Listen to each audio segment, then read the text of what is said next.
I'm Brigitte Stevenson over at the Sanford Museum, and I'm here to talk a little bit about this museum and what it has to offer. We're located right on Sanford's historic waterfront, as well as we're one of the stops for the recently opened trolley. So you can come right off the SunRail and go down through the trolley and come right here.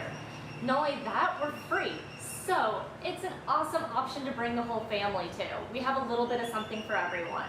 The Sanford Museum was started in 1957 on the wishes of Henry Shelton Sanford's daughter, Carola Sanford Dow. She wanted the people of Sanford to really kind of know their history and who their town founder was, because he kind of didn't really live here. This is more of a business investment for him. Henry Sanford chose this position because it was the end of the line for the riverboats. So if you wanted to come from Jacksonville, this would be the very last stop. And he thought this was going to become a giant port town that rivaled probably what is Orlando today, because you needed all that as imports and exports. He thought that people, in order to homestead, basically there was this act that you could stay 5 years in one spot in Florida and own that land, that you would have to come to Sanford, pack up all of your belongings, and then go down further south. He wasn't really expecting Henry Flagler to make his railroad going down to the Keys, or the rise of the automobile, which would make Orlando a little bit more centrally located. But we still have a wonderful and beautiful historic waterway, and we still have a port that's still active here.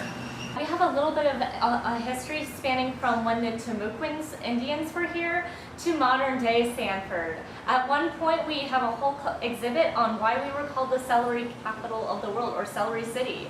We were a huge exporter of celery here.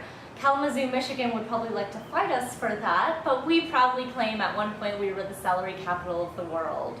That left sometime in the mid-1970s, but there's a little bit of remnants of celery everywhere here in Sanford, comparing to the names of sports teams that are here in Sanford, or the roads that are named after celery. In fact, we have celery Corinth columns to celebrate this wonderful history of agricultural history of celery production here.